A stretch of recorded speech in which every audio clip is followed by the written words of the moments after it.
ಮರಾಠ ಸಮುದಾಯದ ಏಳಿಗೆಗಾಗಿ ಪಕ್ಷಾತೀತವಾಗಿ ಶ್ರಮಿಸೋಣ. ಮಾಜಿ ಸಚಿವ ಶ್ರೀಮಂತ್ ಪಾಟೀಲ್ ಕರೆ. ಪಕ್ಷಭೇದ ಮರೆತು ಮರಾಠ ಸಮುದಾಯದವರು ಒಗ್ಗಟ್ಟಾಗಿ ನಿಂತಾಗ ಮಾತ್ರ ಬಲಿಷ್ಠ ಮರಾಠ ಸಾಮ್ರಾಜ್ಯವನ್ನ ಕಟ್ಟಲು ಸಾಧ್ಯವಾಗುತ್ತದೆ. ಈ ನಿಟ್ಟಿನಲ್ಲಿ ಸಮಾಜ ಬಾಂಧವರು ಎಲ್ಲರೂ ಕೈಜೋಡಿಸಿ ಎಂದು ಮಾಜಿ ಸಚಿವ ಶ್ರೀಮಂತ್ ಪಾಟೀಲ್ ಕರೆ ನೀಡಿದರು. ಬೆಳಗಾವಿ ಜಿಲ್ಲೆಯ ಅಥಣಿ ತಾಲೂಕಿನ ಶಿನ್ನಾಳ ಗ್ರಾಮದಲ್ಲಿ ಶಿವಾಜಿ ಮಹಾರಾಜರ ಪುತ್ಥಳಿ ಅನಾವರಣ ಕಾರ್ಯಕ್ರಮದ ಯಶಸ್ವಿಗೆ ಶ್ರಮಿಸಿದವರನ್ನ ಸತ್ಕರಿಸಿ ಮಾತನಾಡಿದ ಅವರು, ಸಮಾಜದ ಎಲ್ಲಾ ಯುವಕರು, ಮಹಿಳೆಯರು ಹಾಗೂ ಎಲ್ಲಾ ಮುಖಂಡರ ಕ್ರಮದಿಂದ ಈ ಕಾರ್ಯಕ್ರಮ ಯಶಸ್ವಿಯಾಗಿದೆ. ಮರಾಠ ಸಮುದಾಯ ಆರ್ಥಿಕ, ಶೈಕ್ಷಣಿಕವಾಗಿ ಹಿಂದುಳಿದ ಸಮಾಜವಾಗಿದೆ. ಸಮಾಜ ಮುಖ್ಯವಾಹಿನಿಗೆ ಬರಬೇಕಾದ್ರೆ ಪಕ್ಷ ಭೇದ ಮರೆತು ಎಲ್ಲರೂ ಒಂದಾದಾಗ ಮಾತ್ರ ಬಲಿಷ್ಠ ಸಮಾಜ ಕಟ್ಟಲು ಸಾಧ್ಯವಾಗುತ್ತದೆ. ಈ ನಿಟ್ಟಿನಲ್ಲಿ ಎಲ್ಲರೂ ಕೈಜೋಡಿಸಿ ಎಂದು ಕರೆ ನೀಡಿದರು. अतिशय अद्भुत, अतिशय यशस्वी कार्यक्रम होता तो झाला. आणि यशस्वी होण्यासाठी तुम्ही जर कुठेतरी तात्याने केलं किंवा अमुक केलं म्हणत असाल तर ते चुकीचं आहे. तुम्ही मला सगळं श्रेय देत असाल तर मी घ्यायला तयार नाही. हा कार्यक्रम जो झाला तो शेकडो या कार्यकर्त्यांनी, शिवप्रेमींनी याच्यामध्ये सहभाग घेऊन जे अहोरात्र त्यांनी कष्ट घेतलं त्याचं फलस्वरूप म्हणून तो कार्यक्रम इतका मोठा भव्य यशस्वी झालेला आहे. आणि शिनाळकरांचा तुम्हाला धन्यवाद का द्यायचं म्हणजे तुम्ही त्या सर्व लोकांना, काही थोडं राहिले असतील त्या सगळ्या लोकांना आज इथं बोलवून घेतलं आणि त्या सर्वांचा तुम्ही सन्मान केला.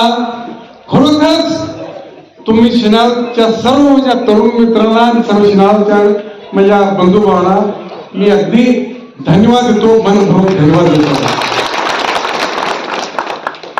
शिवाजी महाराज हे अतिशय, आम्ही एखादा माणूस बऱ्याच क्षेत्रात काम केलं काय म्हणतोय, अष्टपैलू व्यक्तिमत्व म्हणतो. परंतु शिवाजी महाराज फक्त अष्टपैलू नव्हते, त्यांच्या प्रत्येक क्षेत्रात काम केलेलं जर बघितलं तर मला तर असं वाटतं की ते शतपैलू व्यक्तिमत्व होतं. शतपैलू.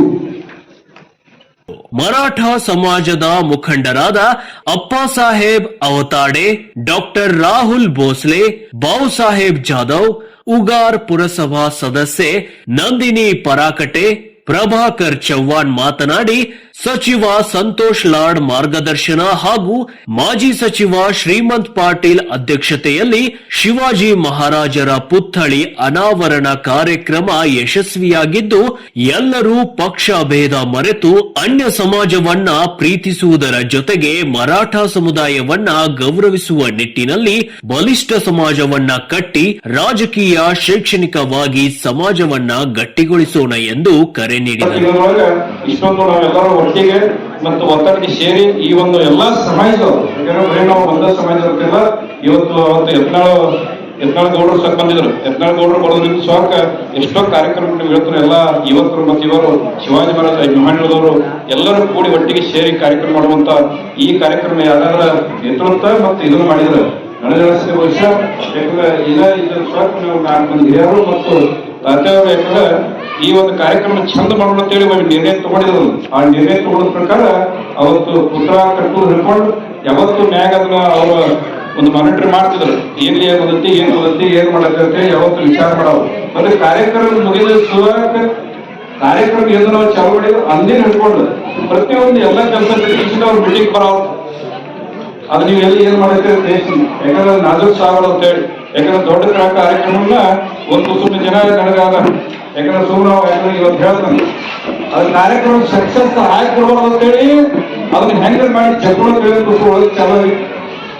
ಅದು ದೇವ್ರು ಬಹಳ ದೊಡ್ಡವ. ಶಿವಾಜಿ ಮಹಾರಾಜ್ ಸರ್ಕಲ್ ಕಾರ್ಯಕ್ರಮನ ಯಾರು ಜಗ್ ಹಿಡಿಲಕ್ಕ ಮಾಡ್ಲಕ್ಕ ಮತ್ತು ಇಂಥ ದೊಡ್ಡ ಮಹಾರಾಜರ ಕಾರ್ಯಕ್ರಮನ ಯಾರಿಂದ ಸಾಧ್ಯ ಆಗಿಲ್ಲ ಅಂತ ಹೇಳಿ, ಯಾಕಂದ್ರೆ ಅದನ್ನ पहिला सत्कार त्यांनी करायला करून घ्यायला पाहिजे होता, पण त्याने आपल्या सगळ्यांना करून घ्यायला लावला. ते खऱ्या नायकाचं गुण आहे, ते आपले खरे नायक आहे. मी तुम्हाला तात्यांनी त्या कार्यक्रम पार पाडताना किती कष्ट घेतले हे सांगतो तुम्हाला. त्यांनी रोज मिटिंगला येत होते, कुठेपर्यंत काम आलंय, काय चाललंय हे येऊन चर्चा बघत होते, चर्चा करत होते, आम्हाला मार्गदर्शन करत होते. पण त्यावेळेला त्याची तब्येत बरी नव्हती, ताप आहे होता, खोकला येत होता.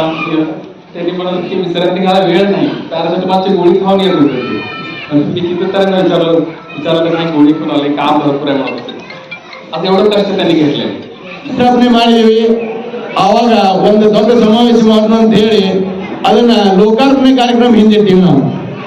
ಯಾಕಂದ್ರೆ ರಾಜ್ಯವರು ಮತ್ತು ದಿಗ್ವಿಜಯ ದೇಸಾಯರು ಏನಿಲ್ಲ ಒಂದು ನಮ್ಮ ಸಮಾಜ ಒಕ್ಕಟ್ಟು ಉಳಿಸೋನು, ಒಂದು ಕೂಡಿಸೋನು, ಒಂದು ದೊಡ್ಡ ಸಮಾವೇಶ ಮಾಡೋನು ಮತ್ತು ಅದರೊಳಗನ ಲೋಕಾರ್ಪಣೆ ಕಾರ್ಯಕ್ರಮ ಇಟ್ಕೊಂಡು ಅನ್ನುವಂಥದ್ದು ಸಲಹೆ ನೀಡು. ಅವ್ರೇನು ಸಲಹೆ ನೀಡು ಅದರ ಪ್ರಕಾರ ನಾವು ಅವ್ರು ಏನು ಮಾರ್ಗದರ್ಶನ ಕೊಡ್ತಾರ ರಾತ್ರಿ ಹಗಲು ತನು ಮನದಿಂದ ಎಲ್ಲರೂ ದುಡಿದೀವಿ ನಾವು. ಸಮಾಜದವರು, ಬೇರೆ ಸಮಾಜದವರು ನಮಗೆ ಸಹಾಯ ಸಹಕಾರ ಮಾಡಿದ್ರು.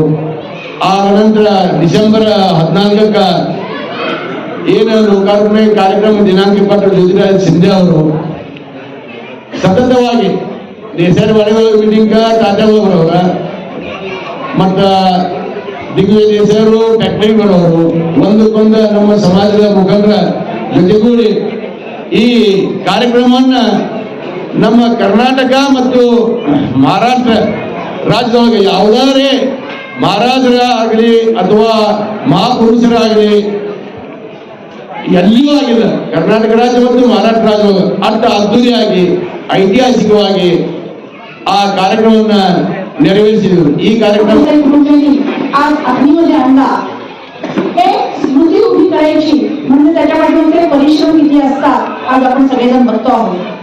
एक कार्यक्रमामध्ये 110 किंवा 12 जणांचा सत्कार आणि या सगळ्यांचे हात नव्हे तर अतोनात हात या कार्यासाठी उभे राहिले आणि सर्वांच्या सहकार्याने हा कार्यक्रम तात्यांच्या मार्गदर्शनानुसार यशस्वी पार पडला. ಜೊತೆ ಬಂದು ಸೇರ್ಕೊಂಡು ನಮಗೆ ಪ್ರೇರಣೆ ನೀಡಿ ಉತ್ಸಾಹ ತುಂಬಿ ಇವತ್ತು ಕಾರ್ಯಕ್ರಮ ಯಶಸ್ವಿ ಆಗಬೇಕು, ನೀವೆಲ್ಲ ದುಡಿಬೇಕಂತ ಹೇಳಿ ನಮಗೆಲ್ಲ ಅವರು ಹುರಿದುಂಬಿಸಿದ್ರು.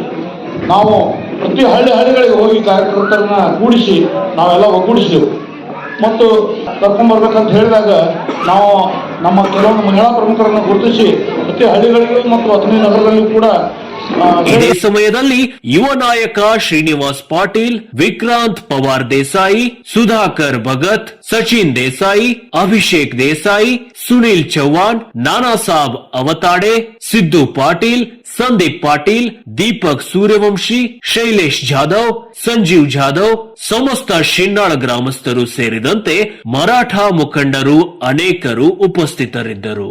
ಸತೀಶ್ ಕೋಳಿ, ನ್ಯೂಸ್ ಫಾಸ್ಟ್ ಕನ್ನಡ, ಚಿಕ್ಕೋಡಿ.